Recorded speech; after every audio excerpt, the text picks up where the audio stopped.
This is Lana Lisa Williams in Bakersfield, California, where we have really strong winds.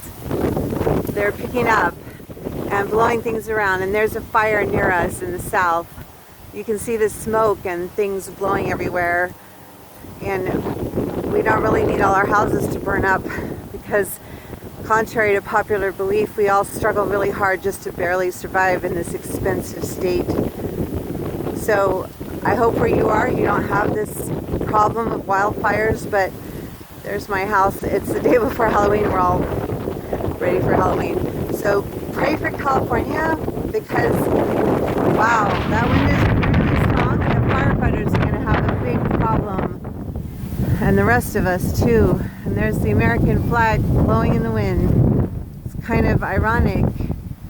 We think we have control, but we really don't control the weather. God does. So I'm asking all of you to please pray for California that we won't have wildfires sweep through our neighborhoods and destroy our homes and our families and our pets. God bless you and have a nice day. This is Lana Lisa Williams from Bakersfield, California, signing off on October 30,